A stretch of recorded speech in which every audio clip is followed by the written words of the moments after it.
السلام عليكم ورحمة الله وبركاته. يا مساء الجمال على كل حبايبنا في كل مكان. مشكلة بتقابل كتير من الغواة، مشكلة كبس البيض أو عدم خروج الزغلول من البيضة، أو الزغلول بيموت داخل البيضة. المشكلة ديت بتقابل المربين كتير في الوقت ده بالذات من السنة، وهقول لك ليه. دي حصوتين معانا اهو. تعالى بقى، يعني أنا آسف برضه على المنظر اللي أنت هتشوفوه ده، ولكن لا حياة في العلم، لازم نتعلم مع بعض ونعرف سبب إن الزغلول ده بيموت داخل البيضة هو إيه. دي حصويه يا شباب اهيت هنكسرها مع بعض. طبعا الحصويه مش عايزه تنكسر. ليه مش عايزه تنكسر؟ لان الزغلول اصلا كامل جوه البيضه. الزغلول كامل جوه البيضه. الزغلول ده انسلق جوه البيضه. يعني ايه انسلق؟ درجه الحراره دلوقتي يا جماعه يعني بتوصل ل 49 درجه. بالمناسبه درجه الحراره وصلت في اسوان 49 و50 درجه، سجلت اعلى معدل درجه حراره في العالم. ده يا جماعه خير، هو ان الزغلول مكتمل داخل البيضه، يعني تماما تماما تماما تماما. يعني ده الزغلول ده مات بسبب الحراره العاليه، بسبب ان اصلا البيض ده سبحان الله بيحتاج درجه حراره 37 درجه حراره مئويه. 37 درجه. ببالك بقى ان الموضوع يوصل معاك لل 40 وال 45، يعني فبتبقى مشكله. ودي معانا بيضه تانية. البيضه دي الزغلول مش مكتمل فيها، وديت بسبب عدم التخصيب الجيد من الذكر. عدم التخصيب الجيد من الذكر. نكسر الحصوايه اهوت برضو مع بعض، نشوف برضو الحصوايه كده يا شباب. يعني بقول لك يعني الحصوايه فيها نص زغلول، يعني فيها نص زغلول اهو، هتشوفوا بنفسكم اهوت يا شباب. اهوت في الزغلول بقى نص، والنص التاني ما اكتملش.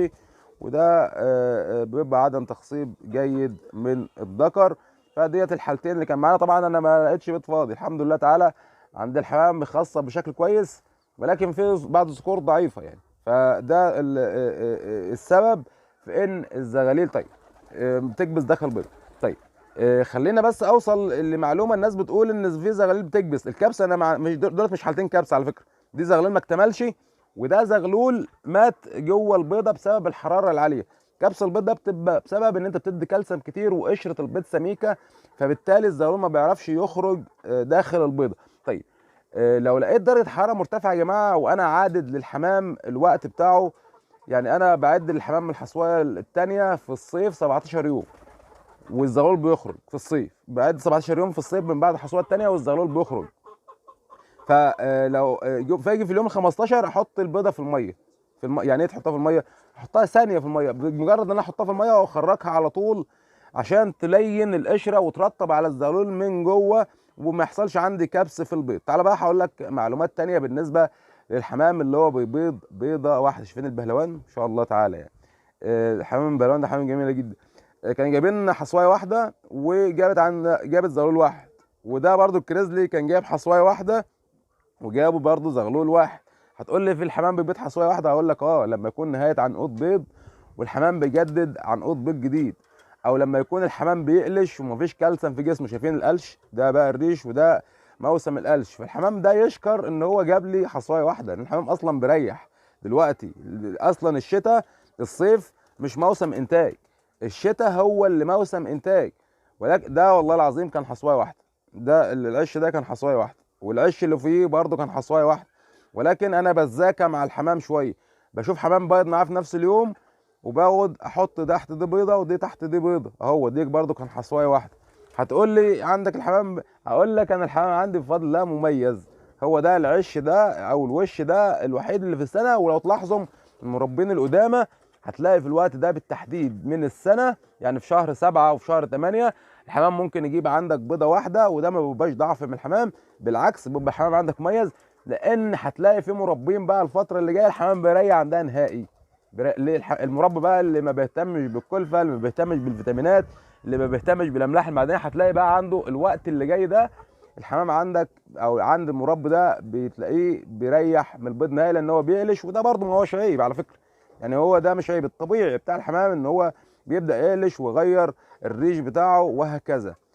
ده الحمام الطاير يا جماعه بيبقى صحته احسن في الانتاج اعلى من الحمام المحبوس. انا سبت الحمام المحبوس تحتيه بيضه واحده ليه؟ ما خدتش بيضه هنا حضنتها هنا ليه؟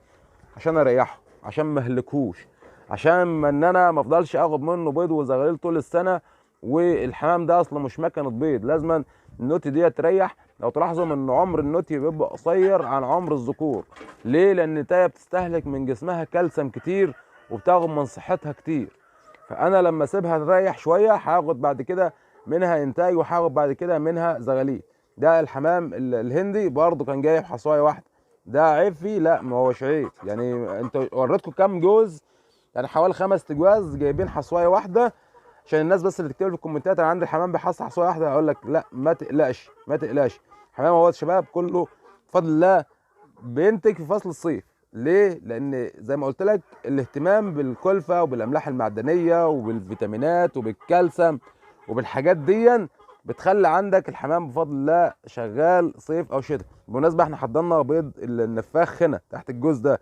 النفاخ جايب الحصويتين بتوعه سلام بفضل الله تعالى، حضرناهم تحت الجوز البلد دوت. اوريكم برضو النفاخ الشباب اهوت معاهم زغلول. طبعا النفاخ ده انا كل 10 ايام تقريبا باخد منه حصويتين. كنت سايب له الزغلول ده ليه؟ عشان اريحه، ما افضلش اهلكه طول العمر. كل 10 ايام باخد منه حصويتين.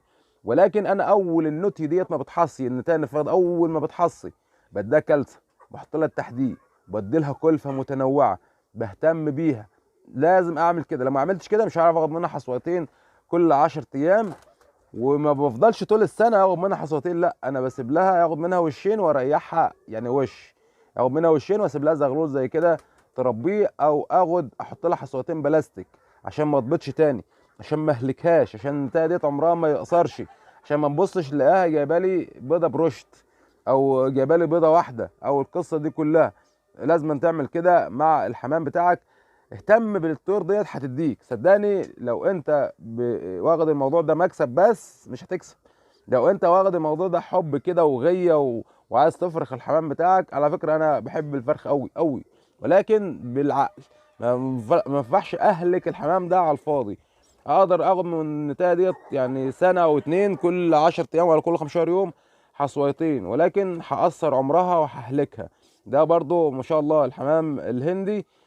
طبعا الزغال بتاعته فوق اهيت، ده زغاليله اهيت ان شاء الله. باخد منه على طول حصى، باخد منه على طول انتاج. فالانتاج يا جماعه، موضوع الانتاج والفرخ سهل سهل جدا ان انت تنتج وان انت تفرخ وان انت تلاقي عندك زغاليل ما شاء الله تعالى. البهلوان طبعا برضو خدت منه كذا وش، فهريحه بقى شويه عشان ما يفضلش اهلك فيه على الفاضي وما يبقاش فيه عندي انتاج بعد كده. السلاكه يا شباب، تابعنا السلاكه النهارده وقدمت لكم كل الحالات اللي موجوده عندنا. بتمنى تكون الفيديو ده قدم لكم معلومه وتكونوا استفدتم من الفيديو. شوفوا الشغل على خير، استودعكم الله، السلام عليكم ورحمه الله وبركاته.